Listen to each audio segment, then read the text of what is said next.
Hi friends, this is Fanishwar sir, Senior Economy Faculty.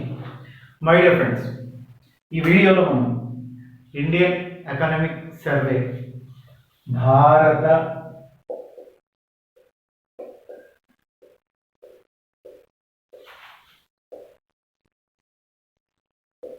ఆర్థిక survey గురించి తెలుసుకుందాం.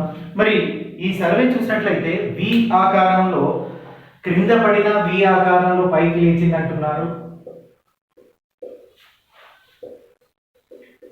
క్రింద పడిన వి ఆకారంలో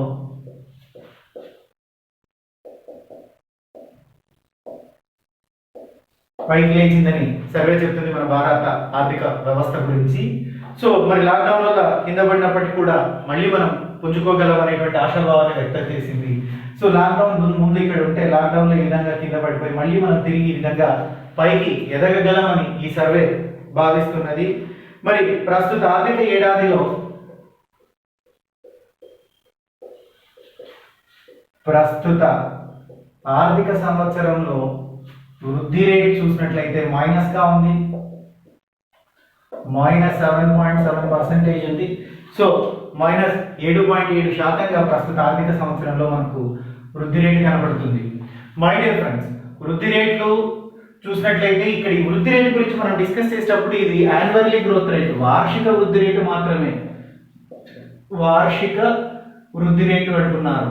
జనరల్ గా స్టూడెంట్స్ ఎక్కువగా దేని మీద ఫోకస్ చేస్తున్నారు అంటే పంచవర్ష ప్రణాళికల్లో ఉండేటువంటి వృద్ధి రేటు మీద ఫోకస్ చేస్తున్నారు.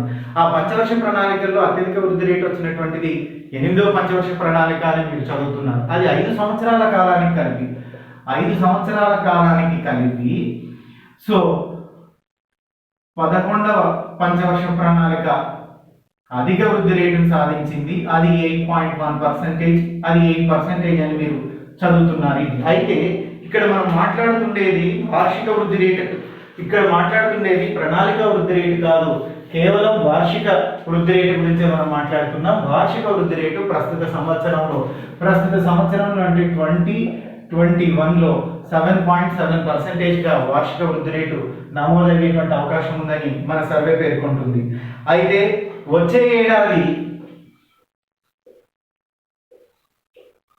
వచ్చే సంవత్సరం చూస్తే 11% వృద్ధి పెరగలదు అని, వృద్ధి నమోదు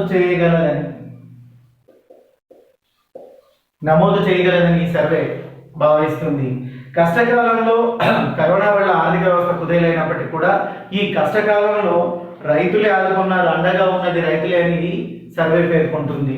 సో కష్టకాలంలో అండగా ఉన్నది రైతులే. సో రైతులే అండగా ఉన్నారు అన్నటువంటిది ఈ సర్వే యొక్క సారాంశము. సో కరోనా వల్ల ఆర్థిక వ్యవస్థ క్షీణించింది, కష్టకాలాల్లో ఉంది, ఆ కష్టకాలంలో కూడా రైతులే ఆదుకున్నారు అన్నటువంటిది సర్వే యొక్క సారాంశంగా మనకు కనబడుచున్నది. మరి ఈ సర్వే గురించి మనం ఒక్కొక్క అంశాన్ని చూసినట్లయితే ఈ కరోనా కాలంలో చూసినట్లయితే ఆర్థిక వ్యవస్థ పూర్తిగా సో పడిపోయింది, అయిన మైనస్ లో వచ్చింది గ్రోత్ రేటు. ఈ మైనస్ లో గ్రోత్ రేటు మనం వృద్ధి రేట్లో చూసినట్లయితే సో ధనాత్మక వృద్ధి రేటు, రుణాత్మక వృద్ధి రేటు. సో వృద్ధి రేట్ అంటే ఏంటంటున్నారంటే గడిచిన సంవత్సరాన్ని ఈ సంవత్సరంతో పోల్చినప్పుడు వచ్చే తేడాని వృద్ధి రేటు అంటారు. దాన్ని 100తో భాగిస్తే వృద్ధి రేట్ అంటారు. గడిచిన సంవత్సరాన్ని ఈ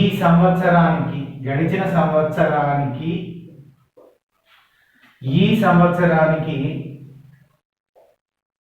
మధ్య తేడా అని చెప్పొచ్చు. యాక్చువల్గా దీనికి ఒక ఫార్ములా ఉంటుంది.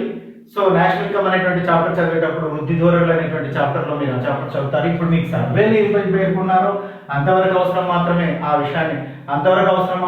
విషయాన్ని మనం టచ్ చేయట్లేదు. సో జనరల్గా వృద్ధి రేట్ అంటే ఏం చెప్తున్నారంటే పాస్ట్ ఇయర్ కి ఈ సంవత్సరానికి ఉండేటువంటి డిఫరెన్స్ ని వృద్ధి రేట్ అంటారు.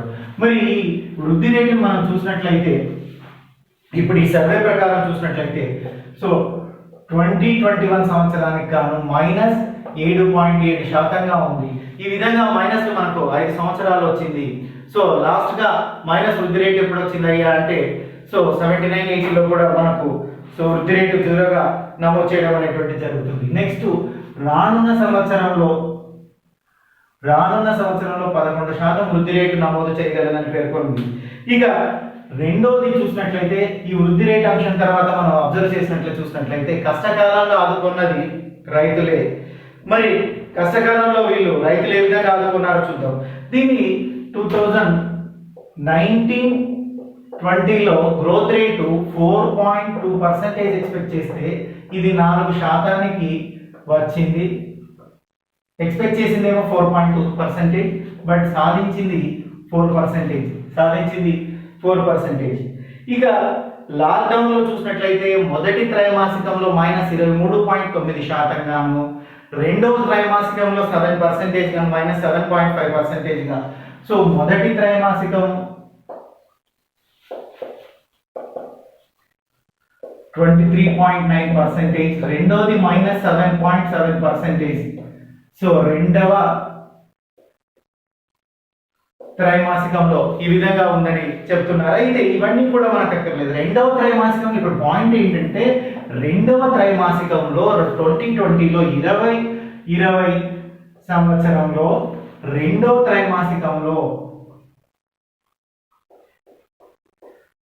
త్రైమాసికంలో కొంత ఆర్థిక వ్యవస్థ పుంజుకుంది. ఏ విధంగా పుంజుకుంది, ఎందుకు పుంజుకుంది అన్నటువంటి దాన్ని చూడాలా. ఈవే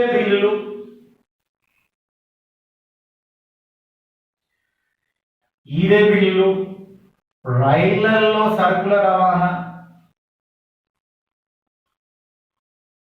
ఇవి ప్రధాన అంశాలు. అంటే రెండవ త్రైమాసికంలో ఆర్థిక వ్యవస్థ పుంజుకుంది.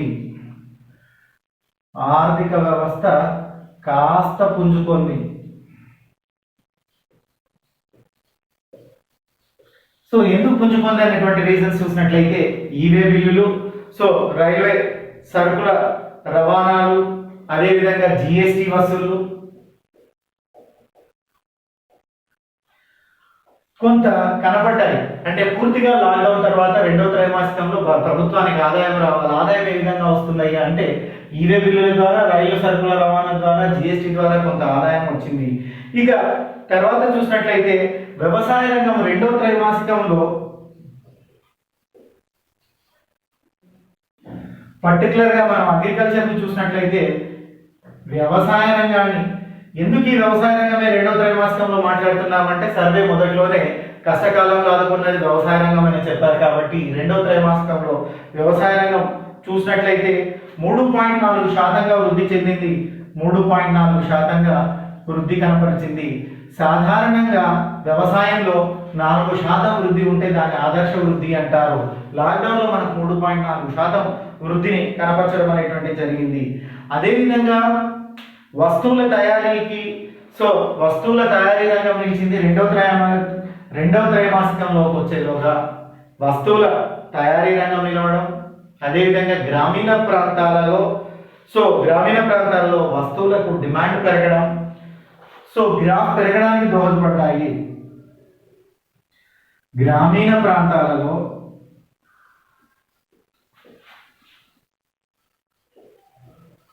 వస్తువులకు డిమాండ్ పెరిగింది.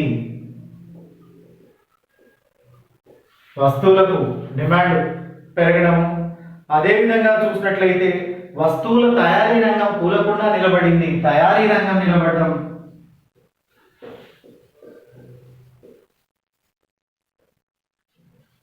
వీటితో రెండవ త్రైమాసికంలో కొంత ఆర్థిక వ్యవస్థ పుంజుకుంది.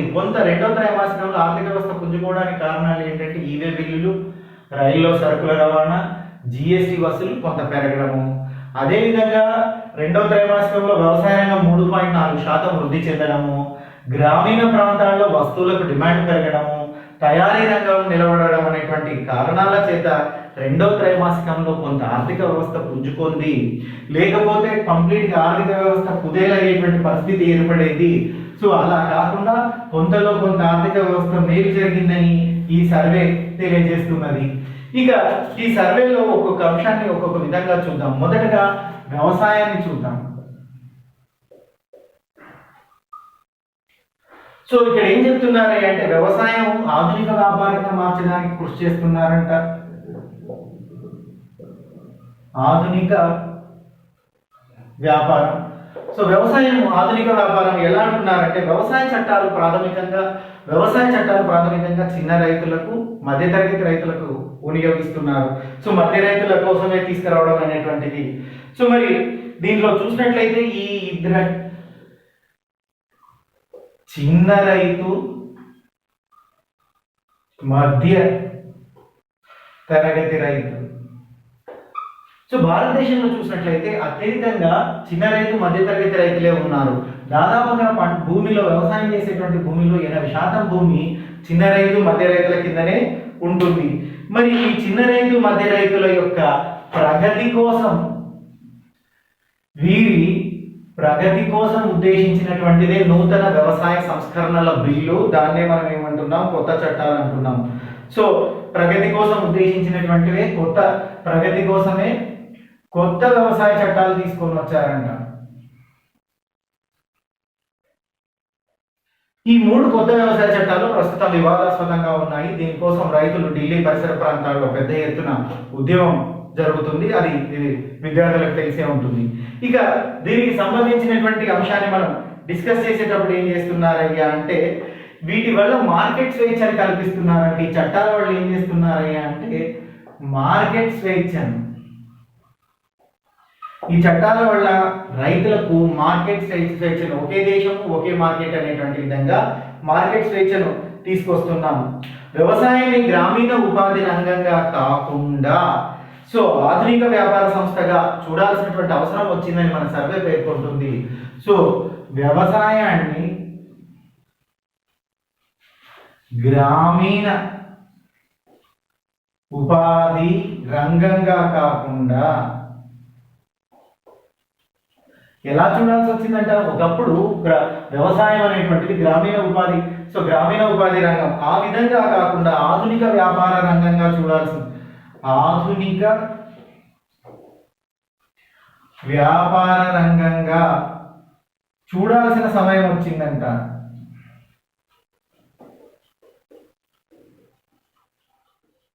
చూడాల్సినటువంటి సమస్య వ్యవసాయాన్ని గ్రామీణ ఉపాధి రంగంగా కాకుండా ఆధునిక వ్యాపార రంగంగా చూడాల్సినటువంటి సమయం వచ్చిందని ఈ సర్వే తెలియజేస్తున్నది. అందుకే సుస్థిర ప్రగతి ఉండేలా ప్రభుత్వం వ్యవసాయ సంస్కరణలు తీసుకొచ్చిందని ఈ సర్వే తెలియజేస్తుంది. అందుకే ఎలా తీసుకొచ్చింది, సుస్థిర ప్రగతి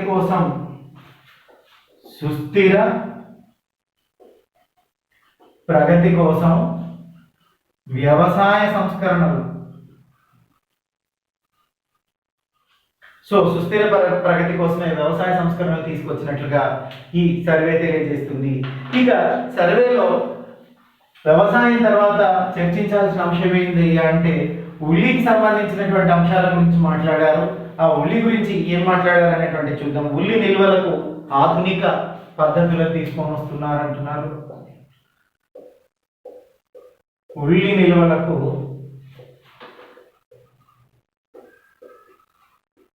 ఆధునిక పద్ధతులు. మళ్ళీ ఉల్లి నిల్వలకు ఆధునిక పద్ధతులు చూసినట్లయితే ప్రతి సంవత్సరం కూడా ఉల్లి ధర అనేటువంటిది అస్థిరంగా ఉంటుంది. పర్టికులర్గా చూసినట్లయితే ప్రతి ఏటా ఆగస్టు నవంబర్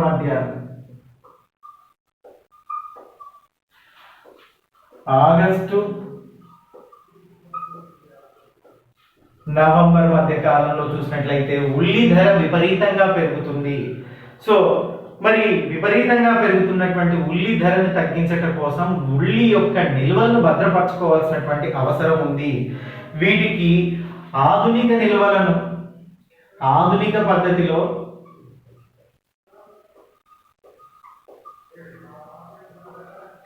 ఉల్లి నిల్వలను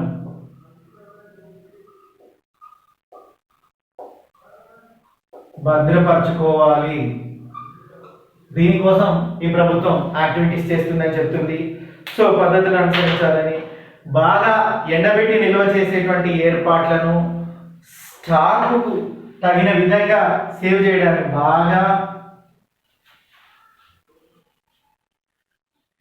ఎండబెట్టి నిల్వ ఉంచేటువంటి పరిస్థితులను పరిశీలిస్తుందంట. సో ఇది ప్రతి సంవత్సరం ఉల్లి కొనక ముందే కంట్లో నీళ్లు తెప్పించేటువంటి పరిస్థితి ఈ విధంగా వస్తుంది కాబట్టి దీనికోసం సో స్టాక్ తగిన విధంగా ఉండేటట్లుగా చూసుకోవడానికి ప్రభుత్వం ఇంపార్టెన్స్ ఇస్తుంది. ఇక అవసరాలకు తీరుతున్నా కూడా ఆర్థిక అసమానతలు తగ్గడం లేదు అని చెప్తుంది. సో అవసరాలు తీరుతున్నా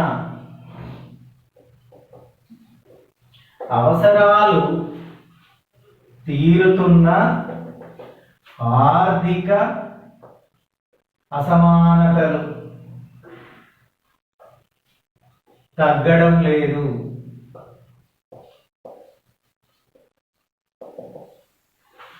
సో అవసరాలు తీరుతున్న ఆర్థిక అసమానతలు తగ్గడం లేదు. కనీస అవసరాలైనటువంటి ఆహారము, సింపుల్గా కూడు, గూడు, గుడ్డ, ఇవి సాధారణంగా కనీస అవసరాలు అంటారు. ఇప్పుడు ఇది కాకుండా ఇల్లు, సో ఇల్లు ఆల్రెడీ కూడా వచ్చేసింది.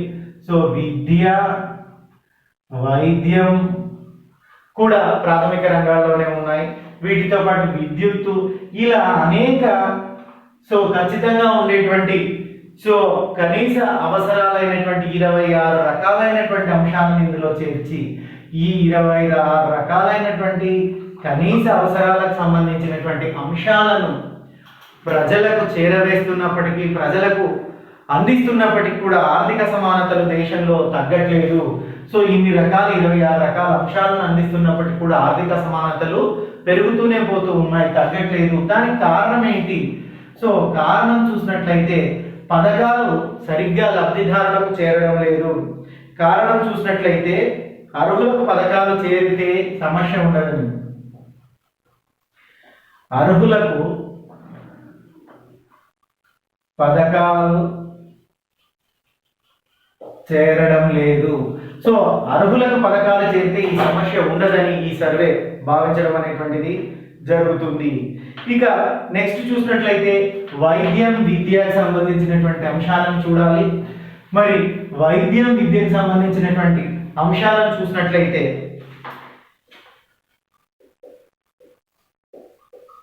సో వైద్యానికి సంబంధించినటువంటి వైద్యంపై ప్రభుత్వ వ్యయం పెరగాల్సినటువంటి అవసరం ఉందని ఈ సర్వే భావిస్తుంది.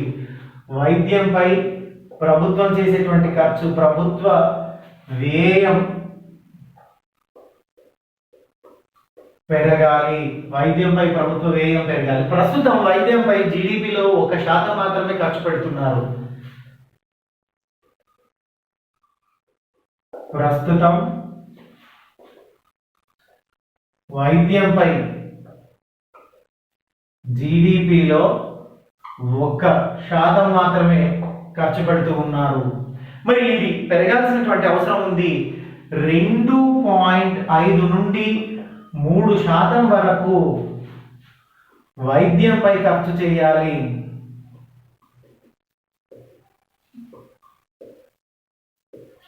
జీడిపిలో 2 to 3% వైద్యానికి కేటాయించాల్సినటువంటి అవసరం ఉంది. ఈ విధంగా 2.5 నుంచి 3% వైద్యానికి కేటాయిస్తే దేశ ప్రజలకు వైద్యం కోసం అయ్యేటువంటి ఖర్చులో 30 నుండి 65% ప్రజల ఖర్చు తగ్గుతుంది.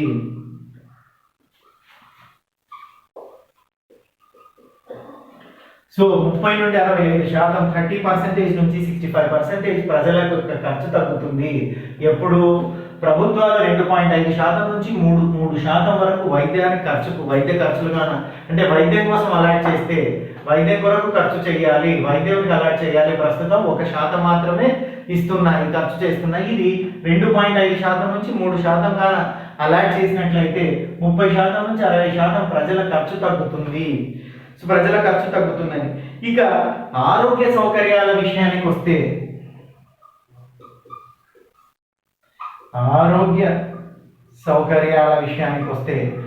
ప్రపంచ ఆరోగ్య సౌకర్యాల సూచిని అనుసరించి భారత్ 145వ స్థానంలో ఉంది. భారత్ 145వ స్థానంలో ఉంది ఆరోగ్య సౌకర్యాల విషయంలో. ప్రపంచ ఆరోగ్య సౌకర్యాల సూచిని అనుసరించి భారత్ 145 స్థానంలో ఉంది. మొత్తం 180 దేశాలను పరిశీలించి ఈ దేశాలను పరిశీలించారు. మొత్తం 180 దేశాలను పరిశీలిస్తే భారత స్థానం 145కి వచ్చింది. ప్రధానమంత్రి జన్ ఆరోగ్య యోజన,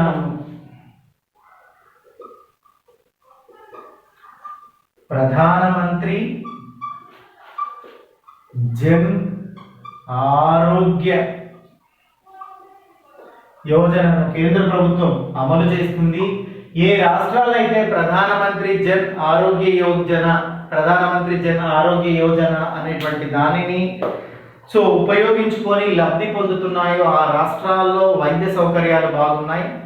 అలా ఈ ప్రధానమంత్రి జన్ ఆరోగ్య యోజనను ఉపయోగించుకొని రాష్ట్రాలలో వైద్య సదుపాయాలు సరిగ్గా లేవని ఈ సర్వే మాట్లాడుతున్నది, పేర్కొంటుంది. ఇక ఆన్లైన్ విద్య గురించి మాట్లాడుతున్నది. ఆన్లైన్ విద్య మంచిదే అని ఈ సర్వే చెప్తున్నది. ఆన్లైన్ విద్య గురించి మాట్లాడుతుంది.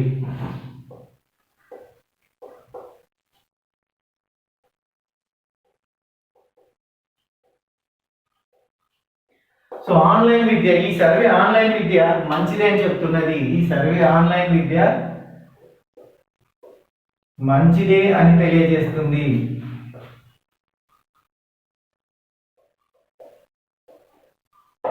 ఆన్లైన్ విద్య మంచిదే అని తెలియజేస్తుంది. ఇక అదే విధంగా మనం చూసినట్లయితే ఆన్లైన్ విద్య ద్వారా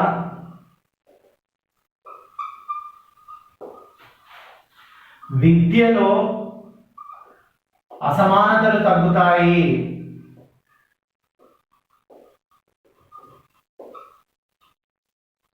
అసమానతలు తగ్గుతాయని ఈ సర్వే తెలియజేస్తుంది. ఎలా విద్యలో అసమానతలు తగ్గుతాయని ఈ సర్వే తెలియజేస్తుంది అయ్యా అంటే, ఆన్లైన్లో డబ్బున్నోడికి డబ్బు లేనోడికి ఒకే విధమైనటువంటి విద్యను దొరకపుచ్చుకోవచ్చును, అందించుకోవచ్చునని. ఇక దేశంలో ప్రాథమిక పాఠశాల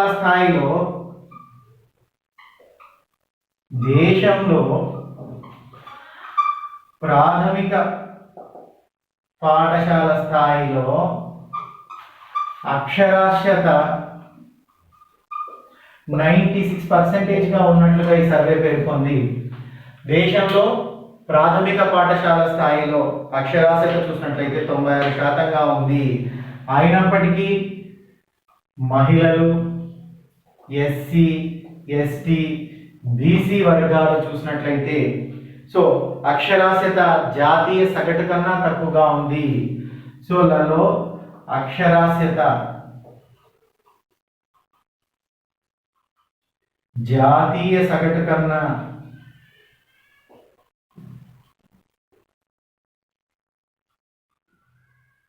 తక్కువగా ఉంది. జాతీయ సగటు కన్నా ఎవరిలో? మహిళల్లో, ఎస్సీ, ఎస్టీ, బీసీలో అక్షరాస్యత జాతీయ సగటు కన్నా తక్కువగా ఉంది. అదేవిధంగా ఈ సర్వే విద్యలో నైపుణ్యాల గురించి మాట్లాడుతుంది. ఇంకా విద్యలో నైపుణ్యాలు భారతదేశంలో ఇంకా తక్కువగానే ఉన్నాయని, 9 నుంచి 12వ తరగతి విద్యార్థులలో వృత్తి విద్యా కోర్సులను తీసుకురావాలి.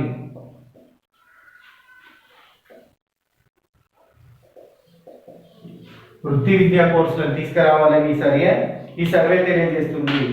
ఇక ఈ సర్వేలో మనం గమనించినట్లయితే ఇంకొక ముఖ్యమైనటువంటి అంశం చూసినట్లయితే బ్రాడ్బ్యాండ్ అనేటువంటిది విస్తరణ పెరుగుతుంది. బ్రాడ్బ్యాండ్ విస్తరణతో తగ్గిన ఛార్జీలు ఉంటుంది.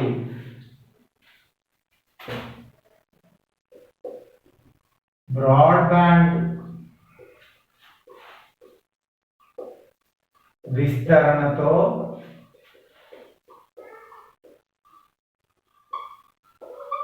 తగ్గిన ఛార్జీలు. బ్రాడ్బ్యాండ్ విస్తరించడం వల్ల ఛార్జీలు తగ్గాయని ఈ సర్వే పేర్కొంటుంది. ఇంటర్నెట్, బ్రాడ్బ్యాండ్ రెండు విస్తరించడం వల్ల ఛార్జీలు గణనీయంగా తగ్గినాయి, ఎక్కువ మందికి అందుబాటులోకి వస్తుందని తెలియజేస్తుంది. ప్రతి వినియోగదారుడు వైర్లెస్ డేటాను ఉపయోగించుకుంటున్నాడని 2019 మార్చి నాటికి సగటు ఎంత డేటాను ఉపయోగించేవారయ్యా అంటే ఒక్కొక్కరు చూసినట్లు మార్చిలో సగటు 9.1 జీబీ ఉండగా 9.1 జీబీ ఉండగా 20 జూన్ నాటికి 2020 జూన్ నాటికి 2020 జూన్ నాటికి ఇది 12.2 జీబీగా మారింది. 12.2 జీబీ అంటే ఛార్జెస్ తగ్గాయి కాబట్టి వినియోగం పెరిగింది. ఛార్జెస్ తగ్గాయి కాబట్టి వినియోగం పెరిగింది. బ్రాడ్బ్యాండ్ విస్తీర్ణతో వినియోగం పెరిగింది. ఇక నవ్య ఆవిష్కరణలో భారతదేశానికి 48వ స్థానం. నవ్య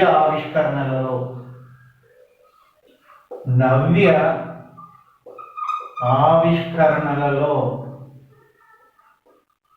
భారత్కు 48వ స్థానం. నవ్య ఆవిష్కరణలో భారతదేశం యొక్క స్థానం 48గా 48వ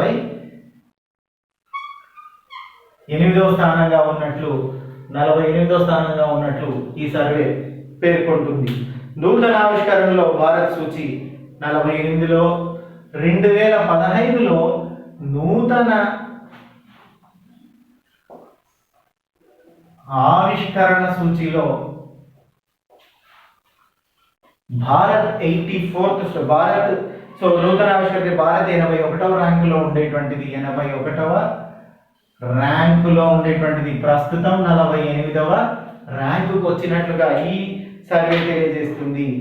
ఇక మహిళలపై వివక్షత చూసినప్పుడు మనము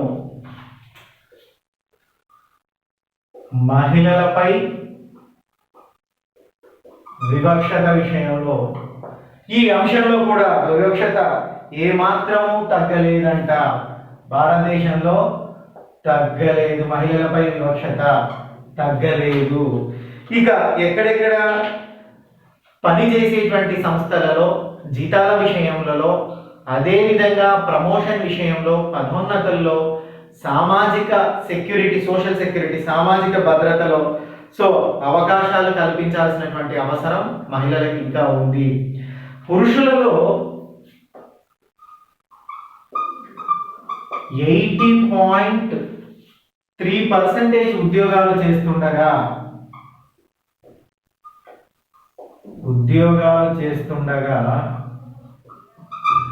పురుషులలో 80.3% ఉద్యోగాలు చేస్తుండగా ఆ సంఖ్య మహిళల్లో కేవలం 26.5%గానే ఉంది. ఆ సంఖ్య మహిళల్లో 26.5%గానే ఉంది. ఇది పురుషుల్లో 80.3% ఉద్యోగాలు చేస్తుంటే వివక్షతకు కారణంగా ఉంది. ఇక విద్యుత్ చూసినట్లయితే దాదాపుగా 20% వృధాగానే వెళ్తుంది. ఇది కూడా భారతదేశానికి కలవరపెట్టేటువంటి అంశము. ఇది కూడా భారతదేశానికి కలవరపెట్టేటువంటి అంశము. 2016వ సంవత్సరంలో వృధా అయ్యేటువంటి విద్యుత్తు 21.04%గా ఉండేటువంటిది. ప్రస్తుతం ఇది 20.2%కి వచ్చింది. ప్రస్తుతం ఇది 20.66%కి ఉన్నట్లుగా ఈ సర్వే తెలియజేస్తుంది. ఇది 2021 ఆర్థిక సర్వేలో పేర్కొన్నటువంటి అంశాలు. ఇది వెరీ వెరీ ఇంపార్టెంట్, మీ ఎగ్జామ్కి ఖచ్చితంగా వస్తుంది. దీని మీద మనం పూర్తిగా 30 to 50 అవర్స్ క్లాస్ కూడా చేయబోతున్నాం. Thank you. మీ ఫణీశ్వర్ సార్.